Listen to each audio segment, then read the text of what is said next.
रिट्टू जो खुद एक फर्जी, मैं कहूंगा फर्जी आरोप लगाती है, जो मामला इन्होंने चलाया पूरे जंतर मंतर के ऊपर, वो सारा का सारा फर्जी था।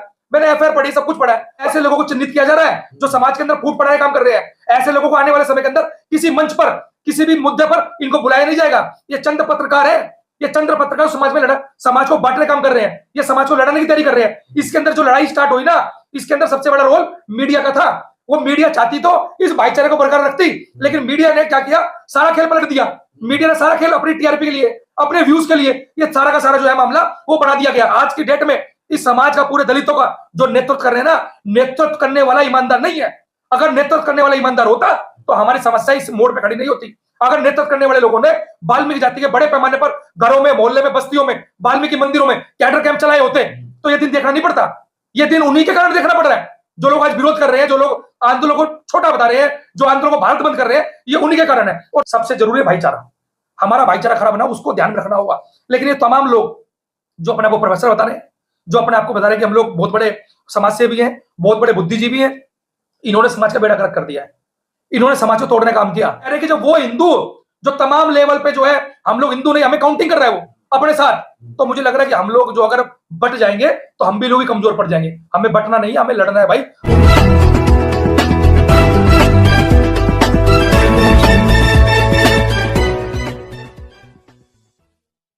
दोस्तों नमस्कार, मैं विकास, आप देख रहे हैं जस्टिस इंडिया। एक बार फिर से लाखन जी हमारे साथ मौजूद हैं, राष्ट्रीय झाड़ू मंच के राष्ट्रीय अध्यक्ष हैं और लगातार बहुजन मुद्दों पे अपनी बात रखते रहते हैं।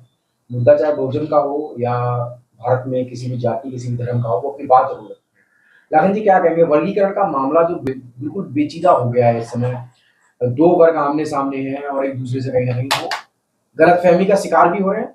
और लगातार जिन लोगों ने 1 अगस्त के बाद से विरोध करना शुरू करा है, तो समाज में जो फाड़ हो गया है। और वहीं दूसरी तरफ अगर बाबा साहब को हम देखें, बाबा साहब ने कहा था 21वीं सदी बहुजनों की होगी, तो अब क्या रहेगा? भारत बंद भी हो चुका। देखिए विकास जी, पहले तो आप एक बात अच्छे से आप समझ लें। पहले तो आपका बहुत बहुत धन्यवाद, आप लगातार इस मामले को उठा रहे हैं। हम लोग वर्गीकरण के समर्थन में कि लगातार इस देश के अंदर जो तमाम जातियां दब गई हैं, तमाम जातियां पिछड़ गई हैं। मैं एक बात नॉर्मली पूछता हूं तमाम लोगों से, पूरे देश के तमाम जाति के लोगों से जो इस वीडियो को देख रहे हैं, क्या जो पिछड़ा हुआ लोग हैं, जो पिछड़ गए हैं, जो इतने गंदे कामों के अंदर जिनकी जातियां थी, क्या उनके लिए विशेष प्रावधान नहीं होना चाहिए? ये तो आप नेचुरल है और कॉमन सेंस की बात है कि जिससे पूछोगे वो कहेगा होना चाहिए। तो अब जो हमारे ही भाई जो हमारे साथ लगातार कंधे से कंधा मिलाकर मूवमेंट के अंदर, आंदोलन के अंदर रहे, वो विरोध कर रहे हैं। और मेरा ऐसा जो जहां तक मैं समझ पाया हूं, जहां तक मैं देख पा रहा हूं कि वो विरोध कर रहे हैं कि कानूनी व्यवस्था ठीक रूप से नहीं हो पाई, इस कारण विरोध कर रहे हैं। लेकिन मेरा ऐसा मानना है इसके अंदर कि जो भाजपा और आरएसएस कंपनी जो इस मामले को तूल देकर बड़े पैमाने पर जो लड़ाने की कोशिश की जा रही है, दो बहुजनों की जो बड़ी जातियां हैं, जिसको वाल्मीकि और जाटा बोला जाता है, उनको जो लड़ाने की प्रक्रिया चल रही है, उसका कारण यही है। मैं बार बार बोल रहा हूं कि आज हमारे अंदर जो वैचारिक चेतना आई है, बाबा साहब डॉक्टर अम्बेडकर हमारे घर तक पहुंचे हैं। वो घर तक पहुंचने का कारण हम लोग राजनीतिक सत्ता जो हम लोग लेने की तैयारी कर रहे हैं, राजनीतिक सत्ता हम लोग आपस में बांटने की तैयारी कर रहे हैं। उनको पता है कि अगर ये दो जातियां मिल गई नॉर्थ भारत के अंदर तो पूरे सिस्टम को उखाड़ सकती है।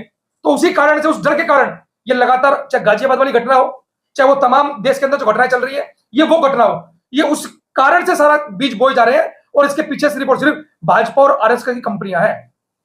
कितने जो आप आरोप भाजपा और आरएसएस पे लगा रहे हैं, लेकिन ये मामला तो 25 साल पुराना है सर। जो भाजपा और आरएसएस का जो मैंने बताया वो मैं गाजियाबाद वाली घटना को लेकर बता रहा हूँ, ठीक है ना। और जो मैं बात आपको बता रहा हूँ, जो 25 साल वाला या 75 के अंदर वर्गीकरण का मामला जो 75 में स्टार्ट हो गया, पंजाब से पहुंचता पंजाब का मामला ही जो है सुप्रीम कोर्ट गया, हाई कोर्ट होता हुआ, मैं उसी मामले की बात कर रहा हूँ कि उसी मामले के ऊपर हम लोग वर्गीकरण के समर्थन में है कि वर्गीकरण होना चाहिए। पंजाब में मिला, पंजाब में मिला, हरियाणा में मिला, पंजाब हरियाणा में मिला, तमिलनाडु मिला, आंध्रा में मिला, कोई दिक्कत नहीं हुई। लेकिन जैसे ही राज्य सरकार पे छोड़ा गया, जैसी राज्य सरकार को सुप्रीम कोर्ट ने इजाजत दी, मैं ये बोलना चाहता हूं कि मान के चलो कि राज्य सरकार ने छोड़ दिया, राज्य सरकार के ऊपर मान के चलो कि एक जाति उसको वोट नहीं देगी। हमें पता है कि कांग्रेस जीतने वाली है और कांग्रेस से एक जाति एंटी है, तो कांग्रेस तो अपने अकॉर्डिंग चलेगी। तो मैं ये चाहता हूं कि सरकार इसके ऊपर जो खेल चल रहा है राज्य सरकारों का, जातियों का, सरकार इसके ऊपर, मोदी इसके ऊपर जो है अध्यादेश लाए और पार्लियामेंट के अंदर बिल बना दे, पार्लियामेंट में बिल लाके जो इसके कानून बना दे। तो मैं समझता हूं कि पूरे देश के अंदर समस्या खत्म हो जाएगी। आज जो 5 जजों की बेंच ने पहले मना किया, आज 7 जजों की बेंच ने ऑर्डर कर दिया। क्या गारंटी कल 9 जजों की बेंच नहीं बनेगी? तो हम तो जो 75 से लड़ते आ रहे हैं, 24-50 साल ये हो गए, आगे 20 साल और लड़ेंगे, यही कम रहेगा हमारे लिए। तो कहीं ना कहीं जो है षड्यंत्र है और इस षड्यंत्र को हमें समझना पड़ेगा। और हम लोगों को वर्गीकरण के मामले पर सरकार को इस तरफ ध्यान देना पड़ेगा। सरकार चाहती है हमारा हित, तो भैया कानून लाए, कानून बना दे, ताकि और तमाम वो लोग जो इस वर्गीकरण के मामले में लड़ाई लड़ रहे हैं, तमाम वो मामला जो आपस में लड़ रहे हैं। आजकल दिल्ली यूनिवर्सिटी के कभी प्रोफेसर रहा करते थे कुछ लोग हैं, वो लगातार वाल्मीकि जाति को अभी मतलब हर किसी के नाम पे, मैं नाम भी उन लोगों का ले रहा, चाहे डॉक्टर रितु हो, चाहे एडवोकेट महमूद प्राचा हो, डॉक्टर सुनिए, चाहे वो रतनलाल जी हो, चाहे वो अपने सोशल जस्टिस मिनिस्टर पूर्व के राजेंद्र पाल गौतम हो, सबकी जुबान पे सिर्फ एक ही नाम है कि लेटरल एंट्री हो, बैकलॉग हो, हमारे वाल्मीकि भाइयों को नौकरियां दे दो, और वहीं दूसरी तरफ आरोप लगाते थे ये पढ़े लिखे लोग। देखिए उन्होंने क्या किया हुआ है, उन्होंने एक सिस्टम बनाया हुआ है कि तुमने बोलना कि तुम पढ़ते नहीं हो, हम बोलेंगे इन्हें बैकलॉग पूरा कर दो, इन्हें वाल्मीकि बचाओ। मतलब वो समाज, वो लोग हमारी खिल्ली उड़ाने की तैयारी कर रहे हैं। वो लोग हमारी एक तरह से बोले लेटर एंट्री वाल्मीकि आए, तो वो वाल्मीकि आने की खुशी नहीं है, वो खिल्ली उड़ाने का मामला है, वो सिर्फ खिल्ली उड़ाई जा रही है। डॉक्टर रिट्टू जो खुद एक फर्जी, मैं कहूंगा फर्जी आरोप लगाती है, जो मामला इन्होंने चलाया पूरे जंतर मंतर के ऊपर, वो सारा का सारा फर्जी था। मैंने एफआईआर पढ़ी, सब कुछ पढ़ा है, और तमाम उस आंदोलन के अंदर भी तमाम वाल्मीकि जाति लोग बड़े पैमाने पर पहुंचे। तब नहीं बोला कि आंदोलन चलाने के लिए वाल्मीकि मत आओ, तब क्यों नहीं बोला? जब ये मामला तूर पकड़ गया, वाल्मीकि जाति के लोगों ने उन्हें वहां तक पहुंचा दिया आंदोलन के अंदर, वो एमपी लड़ रही, आज वो सोचने में बहुत बड़ी नेता हो गई हूं। ये समाज के लोग ऐसे लोगों को चिन्हित कर रहे हैं, चाहे वो जाटा समाज के लोग हो, चाहे वाल्मीकि समाज के लोग हो, ऐसे लोगों को चिन्हित किया जा रहा है जो समाज के अंदर फूट पड़ाने का काम कर रहे हैं। ऐसे लोगों को आने वाले समय के अंदर किसी मंच पर, किसी भी मुद्दे पर इनको बुलाया नहीं जाएगा। ये चंद पत्रकार है, ये चंद्र पत्रकार समाज में लड़ा, समाज को बांटने काम कर रहे हैं, ये समाज को लड़ाने की तैयारी कर रहे हैं। इसके अंदर जो लड़ाई स्टार्ट हुई ना, इसके अंदर सबसे बड़ा रोल मीडिया का था। वो मीडिया चाहती तो इस भाईचारे को बरकरार रखती, लेकिन मीडिया ने क्या किया, सारा खेल पलट दिया। मीडिया ने सारा खेल अपनी टीआरपी के लिए, अपने व्यूज के लिए, ये सारा का सारा जो है मामला वो बना दिया गया। और वो जो नेता थे रित्तू जैसे, या डॉक्टर रतनलाल जैसे, या तमाम जो महमूद प्राचा जैसे, ये सिर्फ अपनी सुर्खियों में बने रहने के लिए, तमाम सुर्खियों में बने रहने के लिए, समाज जाए बाढ़ में, इन्हें कोई मतलब नहीं है जाटव से, इन्हें कोई मतलब नहीं वाल्मीकि से, इन्हें सिर्फ मतलब है हम लोग कैसे सुर्खियों में रहे। ये जब कांग्रेस से मिलते हैं तमाम लोग, तो कांग्रेस राहुल गांधी की बड़ाई करते हैं। ये तमाम लोग जब बीजेपी से मिलते हैं तो बीजेपी की बड़ाई करते हैं। मतलब ये चाहते हैं कि तमाम अपने हाथ में लड्डू रखे।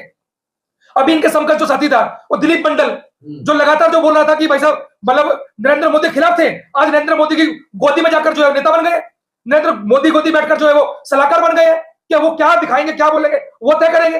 तो ये सब लोग फर्जी लोग हैं, इन फर्जी लोगों की पहचान करनी होगी।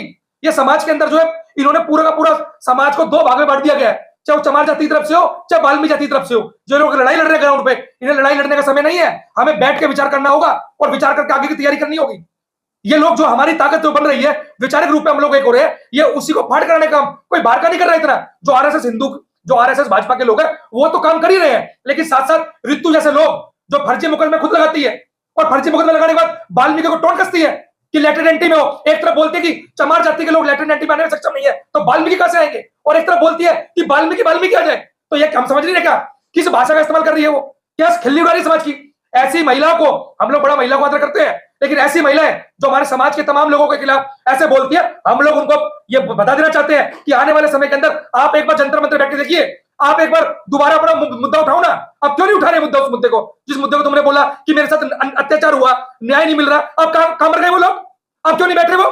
क्योंकि नेता बन गए, चुनाव लड़ लिया, एमपी बन गए, अब चेहरा बन गया, अब भाड़ में जाए, सिर्फ इसलिए कर रहे हैं। आप लोग सिर्फ समाज को गुमराह करने का काम कर रहे हैं। आप लोगों ने समाज का एक ठेकेदारी वर्ग निर्माण कर दिया कि यह ठेकेदारी वर्ग सिर्फ समाज को गुमराह करेगा। ये गुमराह करने वाले लोग इस समाज को बांटने का काम कर रहे हैं। डॉक्टर रिट्टू हो, चाहे रतनलाल हो, ये तमाम लोग, महमूद प्राचा लोग हो, अगर आप लोग सही बात कर रहे हो तो हम लोग साथ खड़े हैं, गलत बात कर रहे हो तो आप लोगों को बेचने का काम करके हम लोग आपके अंदर भी आपको भी मंचों से उतारने का आने वाले समय हम लोग करेंगे। चंद्रशेखर जी भी रामलीला मैदान में 11 तारीख को एक रैली कह सकते हैं उसे, धरना प्रदर्शन करने वाले हैं वो, और उसमें डिमांड जो है, जहां तक मेरी जानकारी में, भी पोस्टर रिलीज नहीं हुआ है उनका, लेकिन मुझे भी सूत्रों से पोस्टर देखने का मौका मिला, तो उसमें 10% ईडब्ल्यूएस की तर्ज पे दलित पिछड़ों को, जो दलित हैं, महादलित हैं, उनको अलग से देने की मांग करेंगे वो 11 तारीख।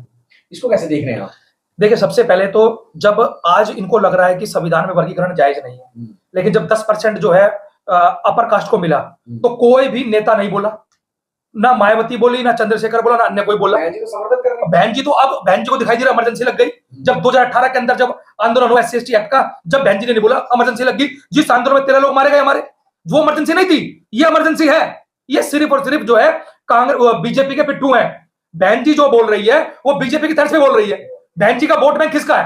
बहन जी का जब वोट बैंक किसका, तो बहन जी ने बोला, क्यों बोला? क्योंकि उनको पता है 10% वोट बैंक अखिलेश के पास चला गया, कहीं अखिलेश मजबूत हो गया और बीजेपी कमजोर हो गई, तो बीजेपी ने बहन जी को बोला कि भैया तुम बोलो, तब बहन जी ने इस बात को रखा ताकि दोबारा वोट बैंक आए और बीजेपी दोबारा मजबूत हो जाए। ये तमाम लोग सिर्फ और सिर्फ भाजपा के लिए काम कर रहे हैं। ये हमें जो बताया जा रहा है भाजपा ए टीम की टीम, अरे मैं तो कर रहा हूं ए से लेकर जेड तक की टीम कोई है तो वो ये है, हम लोग नहीं है। हम लोग तो ईमानदार से तमाम मुद्दों पर, तमाम आंदोलन, 2018 का आंदोलन हो या तमाम किसी भी रूप में दलितों का आंदोलन हो, बढ़ चढ़ कर बड़े पैमाने पर वाल्मीकि हिस्सा ले रहा है।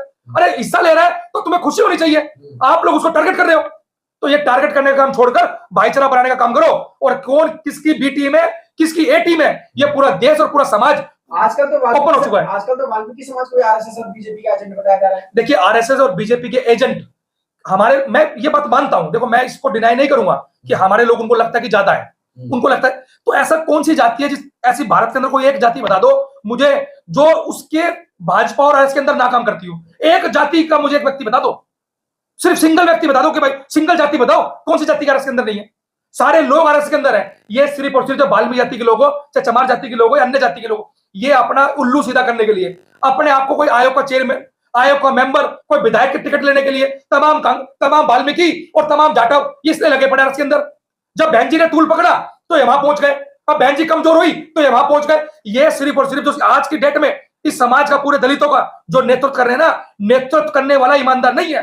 अगर नेतृत्व करने वाला ईमानदार होता तो हमारी समस्या इस मोड़ पे खड़ी नहीं होती। अगर नेतृत्व करने वाले लोगों ने वाल्मीकि जाति के बड़े पैमाने पर घरों में, मोहल्ले में, बस्तियों में, वाल्मीकि मंदिरों में कैडर कैंप चलाए होते तो ये दिन देखना नहीं पड़ता। ये दिन उन्हीं के कारण देखना पड़ रहा है। जो लोग आज विरोध कर रहे हैं, जो लोग आंदोलन को छोटा बता रहे हैं, जो आंदोलन को भारत बंद कर रहे हैं, ये उन्हीं के कारण है। और चंद्रशेखर मान्यवर जो सांसद साहब है, वो जो ये मामला कर रहे हैं 11 तारीख का कि भाई हम लोग आरक्षण के अंदर आरक्षण चाहते हैं, तो वो इस बात का समर्थन करते हैं। अगर कोटे की बात का समर्थन करते हैं तो मैं समझता हूं कि ये पूरे देश के अंदर, मेरे को लगता है कि आज बहन जी का वजूद नहीं बचा है। तो चंद्रशेखर आजादी जो है ना, वो कोटे की बात करता है, तो मैं समझता हूं कहीं ना कहीं जो है पूरा दलित समाज एक हो जाएगा, चंद लोग रह जाएंगे, वो चंद लोग जो है समाज के सामने क्लियर भी हो जाएंगे। तो ये तमाम वो लोग है भाई, हम लोग ये बोलना चाहते हैं आपके माध्यम से, सबसे जरूरी है भाईचारा। हमारा भाईचारा खराब ना, उसको ध्यान में रखना होगा। लेकिन ये तमाम लोग जो अपने आप को प्रोफेसर बता रहे हैं, जो अपने आप को बता रहे हैं कि हम लोग बहुत बड़े समाज सेवी हैं, बहुत बड़े बुद्धिजीवी हैं, इन्होंने समाज का बेड़ा गर्क कर दिया है। इन्होंने समाज को तोड़ने का काम किया। इनके जो बयान आ रहे हैं निकल के, वो बोलते, कोई बोलता है कि बाल्मी जाति के लोग टट्टी उठाते हैं, बाल्मी जाति के लोग ये करते हैं। अरे किसने बोला तुम्हारे को बोलने के लिए? वो यहां से चमारों को बोल रहे हैं, तो ये किसने, कौन लड़वा रहा है? ये चेहरा चिन्हित तो करना पड़ेगा। बाबा साहब डॉक्टर अम्बेडकर इसलिए छोड़ गए थे हमारे को, बाबा साहब डॉक्टर अम्बेडकर ये सोच के गए थे। बाबा साहब डॉक्टर अम्बेडकर को हमें समझना पड़ेगा कि बाबा साहब का मूवमेंट क्या है, आंदोलन क्या है। जब हम लोग जुड़ेंगे तो बढ़ेंगे। अभी आप देख रहे होंगे उसका बयान सामने आया, जो यूपी के मुख्यमंत्री हैं योगी जी बोल रहे हैं कि बटेंगे तो टूट जाएंगे, बटेंगे तो हम लोग बिखर जाएंगे। वो हिंदू को बोल रहे हैं। तो हम कह रहे हैं कि जब वो हिंदू जो तमाम लेवल पे जो है, हम लोग हिंदू नहीं, हमें काउंटिंग कर रहा है वो अपने साथ, तो मुझे लग रहा है कि हम लोग जो अगर बट जाएंगे तो हम भी लोग ही कमजोर पड़ जाएंगे। हमें बटना नहीं, हमें लड़ना है भाई। आगे वाले समय के अंदर बहुत सारी विपदा है। ये एक मुद्दा खाली वर्गीकरण का, ऐसे दलितों पे बहुत अत्याचार चल रहे हैं, बहुत मुद्दे हैं दलितों के पास, जिसपे हमें आगे समय फाइट करनी है। अभी सुप्रीम कोर्ट ने दूसरा मुद्दा स्टार्ट कर दिया है, वहां पर सुप्रीम कोर्ट की जजमेंट आ गई है SC/ST को लेकर, तो उस पर कौन बात करेगा? तो अगर तमाम बुद्धिजीवी लोग हैं तो मैं समझता हूं उन्हें बैठ के चर्चा कर मामले को आगे बढ़ाना चाहिए।